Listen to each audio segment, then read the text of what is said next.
All right, welcome to the Gaming Byte, where we do bite-sized gaming news. So today, for February 20th, we have a little bit of PlayStation. A Nintendo Direct happened this morning, and we'll talk about that. So first off, PAX East is this week, and PlayStation was supposed to show up, but they decided at the last minute not to show up because of the virus spread that's going on right now. It makes sense. Might as well play it safe than have some of your workers get sick, especially something that is killing people.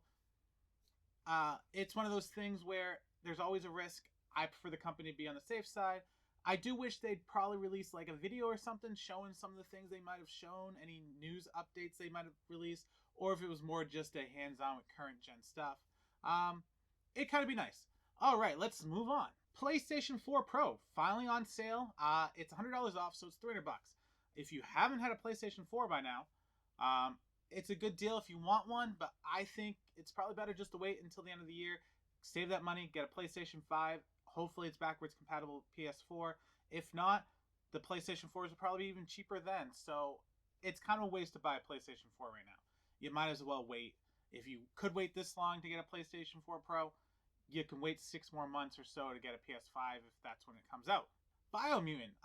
Update on the game. Not a game that I'm totally looking forward to, but I more like the fact that they at least let their fans know they still are working on it. I wish more companies would keep updates, even if they have nothing new to tell. Just say, hey, yeah, the game is still coming out. We're still working on it.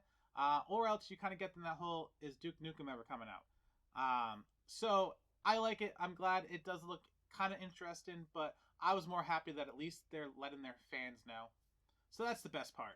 So, according to Polygon, GameStop employees are feeling the crunch of GameStop trying to sell more stuff, make more money. Unfortunately, it's GameStop's own problem that they created. Having them being forced even more to sell stuff makes me not want to go in there even more, which is probably going to hurt their sales. It's bad enough when you walk into a GameStop and you're trying to buy a game that, one, they don't have it when you go ask for it, even though it's on the shelf. Two, you go wait in line with 1 or 2 cashiers, and there's probably one person that's trading in, so that's 10 minutes of the cashier is gone. One person's probably still buying stuff while they're at the cashier, like, oh, what about this game or that game? I wish they just had a checkout line where all you could do is buy the games. If you wanted to trade, you got to go to a separate line. If you're looking for more games, that's a separate person, not the cashier. The cashier should just be ringing out. And now they're going to be even forcing more onto you. It's bad enough when you're trying to buy a game. They're like, you want to pre-order? You want this? You want that? You want this? After the first no, you'd think they get the hint, and they just keep asking. So every single person just takes forever. I know they need to make their money, but most people you can tell aren't going to buy anything once you ask the first 2 questions and get a sound no. So they're only causing there more issues. I would love GameStop to survive because I love physical media, but they're probably doomed unless they do something major. All right, moving on. So I'm a big VR fan. I have my PSVR. I have my Samsung Odyssey Plus. Let's just call it the Odyssey Plus. That's a low-end PC unit. Works great. Love it. PlayStation VR. Consider another low-end VR. Still great. HTC Vive is coming out with multiple attachments now for their headset unit, so they can have different price points. An entry-level one with only 2 cameras, high-end one with 6 cameras, AR. Let's be honest, entry-level VR is great. If you've never used VR, try entry-level. Save yourself the money. Tracking is still good, even though 6 cameras are better. I don't think it's worth the money if you have never tried VR and your computer is not powerful enough. I have no problem with my track and enjoy it. I'm glad HTC is trying to have more options. The more options, the more people get to VR and better VR games we get. So, thanks HTC. Kind of see how it works out for them. I don't like their whole attachment thing where you can upgrade. I'd prefer if they just release a new unit with better resolution, this and that, but hopefully it helps. And the big news, Nintendo Direct came out today. I wouldn't necessarily call it a Direct so much. My type of Direct is a bunch of games on there. This is more of a game showcase, letting you know what's coming out. When Smash Brothers had it, it was kind of like, it's nice, but I don't need 30 minutes. I'm not a big fan of Animal Crossing, never really played into it just because I'm afraid if I did, I'd spend way too much time. So let's just kind of go over the quick little features that I liked about it from the video.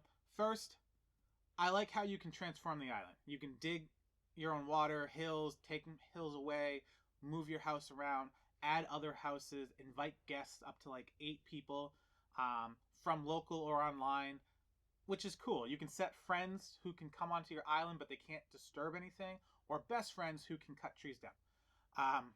Yeah, I'd probably cut all my friends' trees down. So, on top of that, the seasons change. They're going to add free updates to give you new things based on the season. Depending on the season, you have different activities you can do. I also like how you can pick the northern and southern hemisphere based on where you live, and the weather will correspond basically like you live in that region. That's cool. The things I don't like about it: no cloud saves. If you have multiple people on the same console, they all have to share the island. They can't have their own save. Annoying. Nintendo is going to allow restoring of save if your console breaks and they have to repair it, but why can't I just have a cloud save? Like, really? It's not a big deal. It's my game. Let me save it how I want to save it. Other cool thing too, if you have the Nintendo Online app on your phone, you can take your old New Horizon game, create these type of shirts, get a QR code, scan them, and put them on. I kind of wish they just created an app for that, where you could share it with friends on their phones to your phones and share your creations, and then just download it to the game.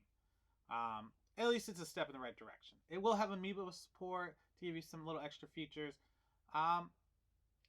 That's pretty much all I got from it.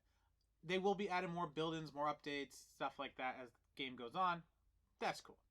Alright, everybody, thank you for watching. That's Gaming Byte. If you enjoyed the video, hit like, subscribe, share, check out my other videos. Catch you next time, and have a good night, and keep on gaming.